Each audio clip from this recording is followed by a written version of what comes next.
Assalamualaikum warahmatullahi wabarakatuh. Bismillahirrahmanirrahim. Alhamdulillahi rabbil alamin. Wassalatu wassalamu ala asyrafil mursalin wa ala alihi wa sahbihi wa barik wa sallim.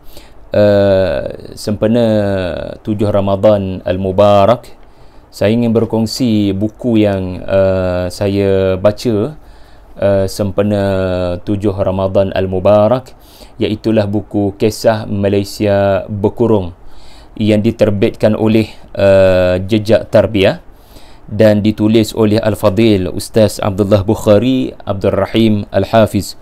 Buku ini sebenarnya baru saja sampai kepada saya dan isteri, dan saya melihat bagaimana karya ini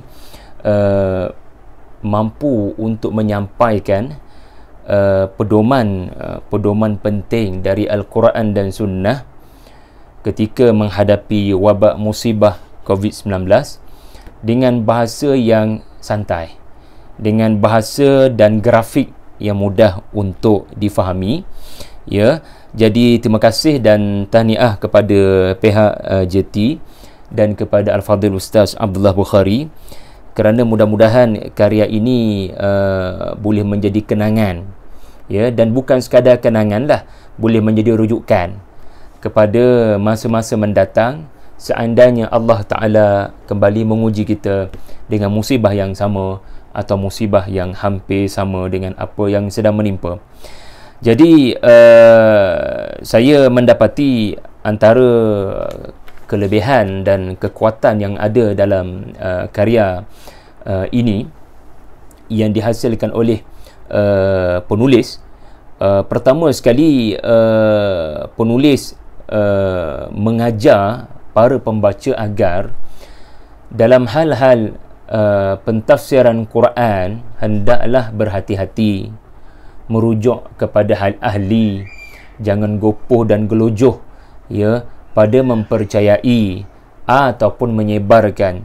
Ya, kita dapat lihat bagaimana Ustaz Abdullah Bukhari, ya, respon kepada pelbagai isu yang sampai kepada beliau, dan saya kira inilah pendekatan yang baik bagi seorang yang berkecimpung dalam bidang tafsir dan tadabbur, iaitulah mesti berbicara dengan zaman dia hidup, seperti yang disebut oleh Syekh Salah Abdul Fattah Al-Khalidi, iaitulah Al-Mufassir Ibnu Zamani.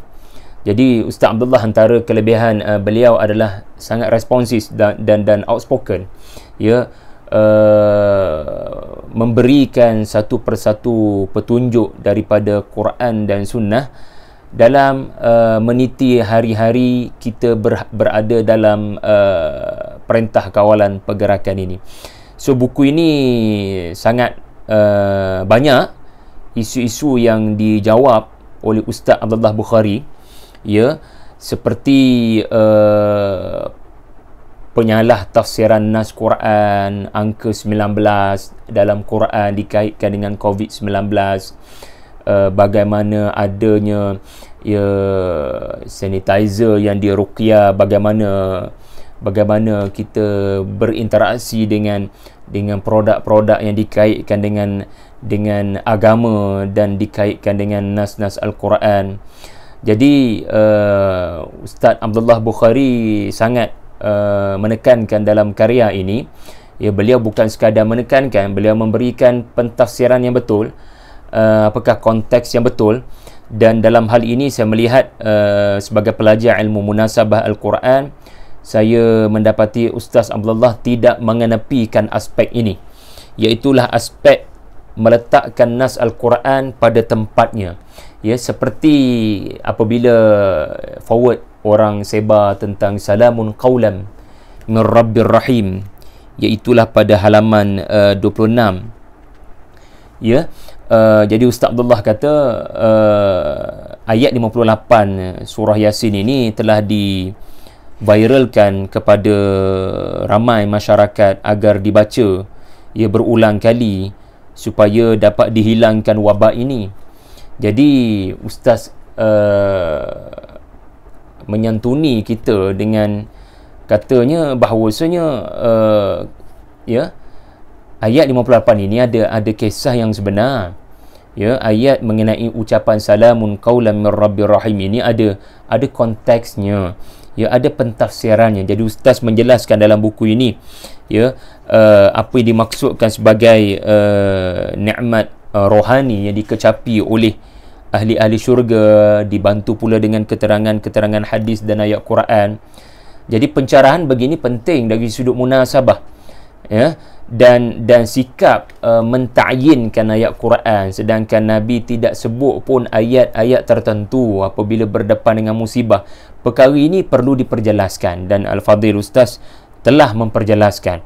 Ya, sebagai contoh yang lain, Ustaz juga neutralize ataupun menseimbangkan, ya, di sebalik kita berdoa fallahu khairun hafizan wa huwa arhamur rahimin.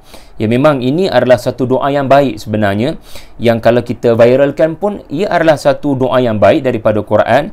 Cumanya ustaz seimbangkan, ustaz neutralkan, agar kita tidak jadi orang yang sekadar forward tanpa kefahaman. Jadi dijelaskan situasi Nabi Yaqub alaihi salam dalam karya ini. Juga dari sudut ilmu munasabah, macam mana kita kekadang boleh terbabas, ya, berdoa, ya, dengan apa jua doa daripada Quran, dan bila tak faham konteks dengan ayat yang menerangkan doa orang-orang Quraisy, ya, yang tidak beriman kepada Rasulullah pun kita jadikan doa kita. Jadi penting kita tahu, ya, doa kita tu doa yang sebenarnya diungkapkan oleh siapa? Adakah Allah yang memberikan isyarat agar kita melafazkan, atau Allah sedang menggambarkan sikap orang-orang kafir Quraisy? Rabbana kshif 'anna al-'adab inna muqinun.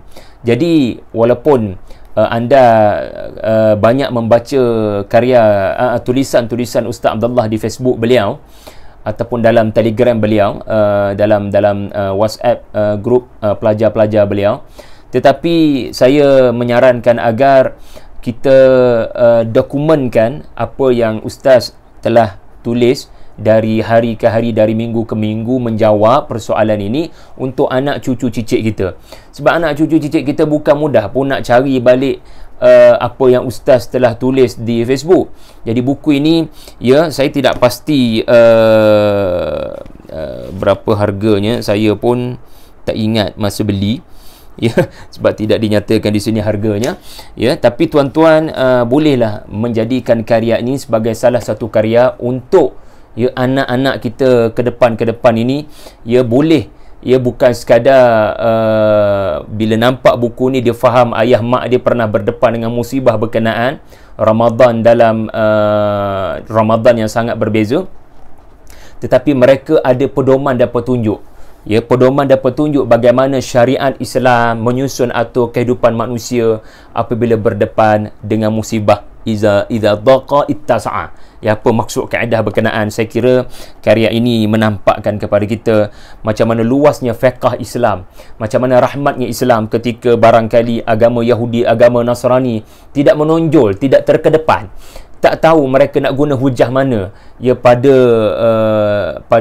menyatakan solusi kepada tersebarnya wabak COVID-19 ini.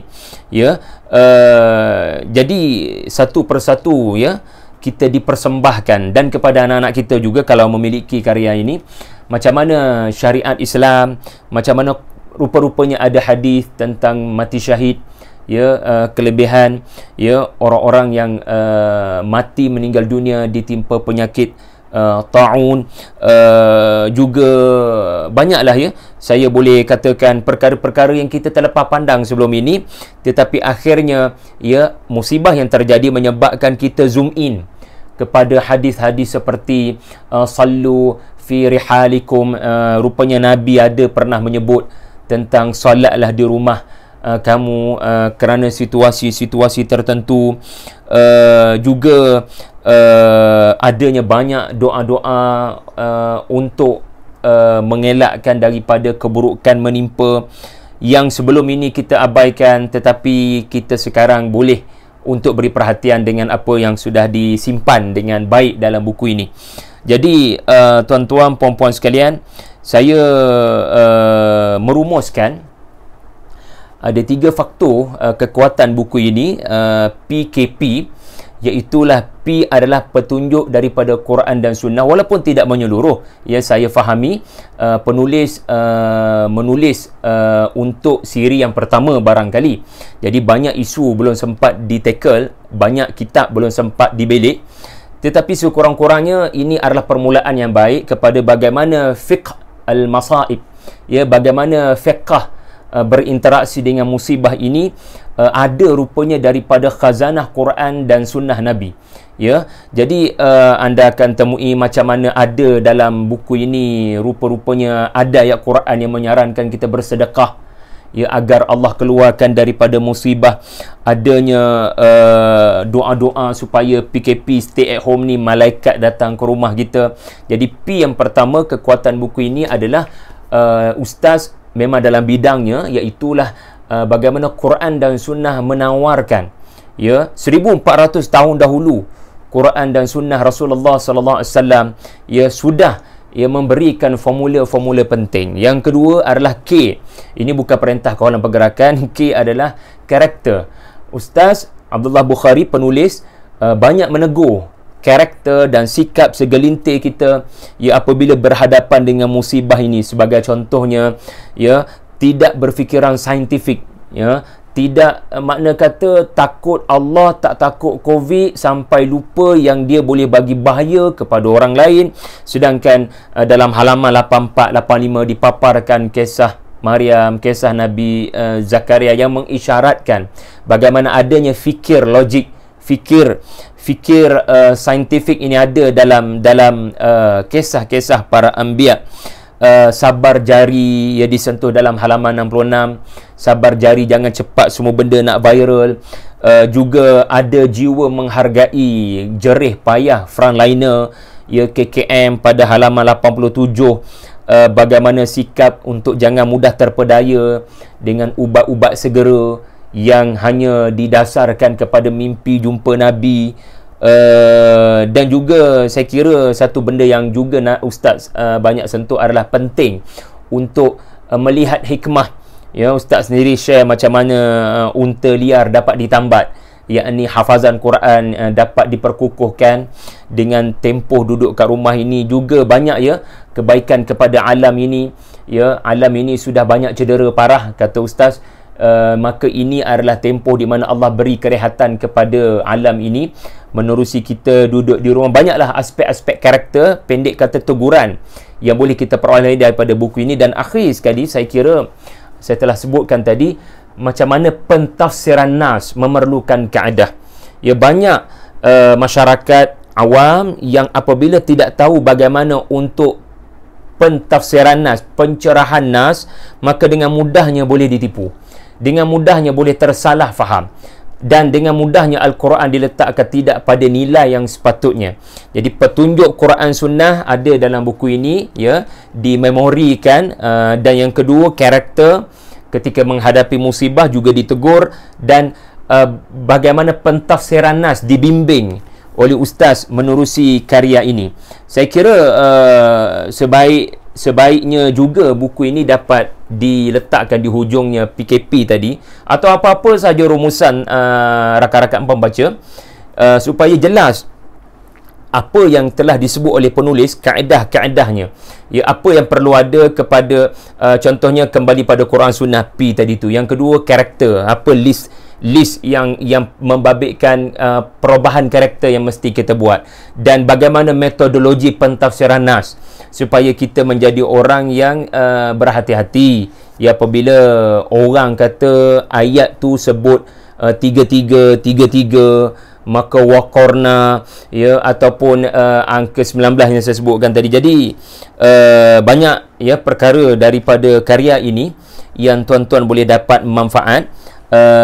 Cuma sebagai saranan sedikit teknikal, kalau dicetak lagi pada masa akan datang, ada banyak dalam kurungan ayat Al-Quran, saya kira wajar diletak di penghujung halaman, nyatakan nas Quran berkenaan.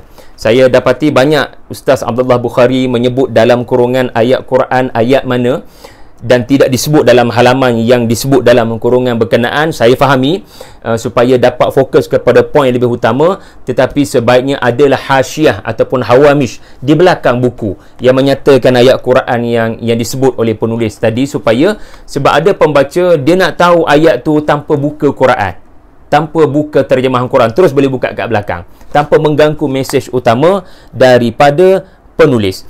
Yang kedua, yang pertama saya sarankan tadi, ada kerumusan ataupun kaedah-kaedah yang disarankan oleh penulis. Apa kaedah-kaedah penting dari sudut PKP tadi tu.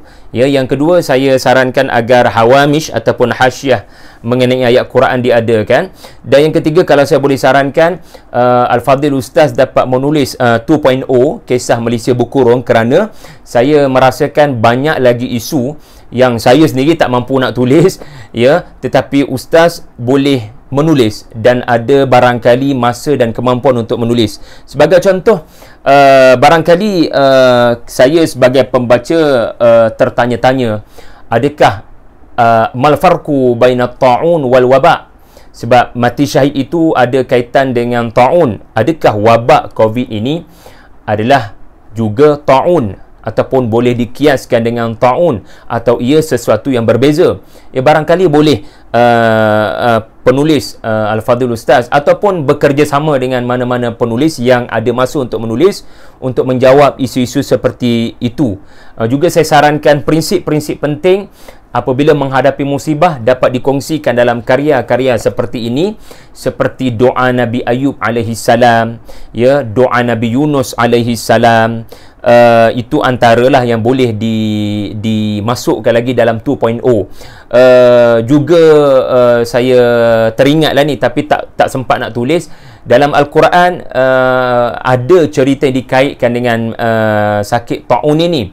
Ya, alam tara, Allahumma salli ala Muhammad, tidakkah kamu perhatikan ayat 243, Al-Fadhil Ustaz lebih mengetahui, ya, tidakkah kamu perhatikan sekumpulan manusia yang beribu-ribu tetapi takutkan mati? Kerana bila kita rujuk tafsir-tafsir muktabar, ada riwayat yang mengaitkan pengajaran, ya, mengaitkan ayat ini dengan kisah kumpulan Bani Israel yang ditimpa penyakit ta'un di satu perkampungan. Ya, barangkali ada ibrah daripada kisah berkenaan, walaupun riwayat yang mengaitkan dengan ayat berkenaan barangkali boleh diperselisihkan, tetapi sekurang-kurangnya barangkali, ya, orang boleh nampak, ya, ada sesuatu petunjuk, ya, di dalam Al-Quran tentang menghadapi wabak ta'un. Ya, jadi ada banyak perkara yang boleh juga disentuh. Saya kira penulis lebih mengetahui apa yang wajar ditambah dalam karya ini seandainya diadakan 2.0. Wallahu a'lam. Assalamualaikum warahmatullahi wabarakatuh.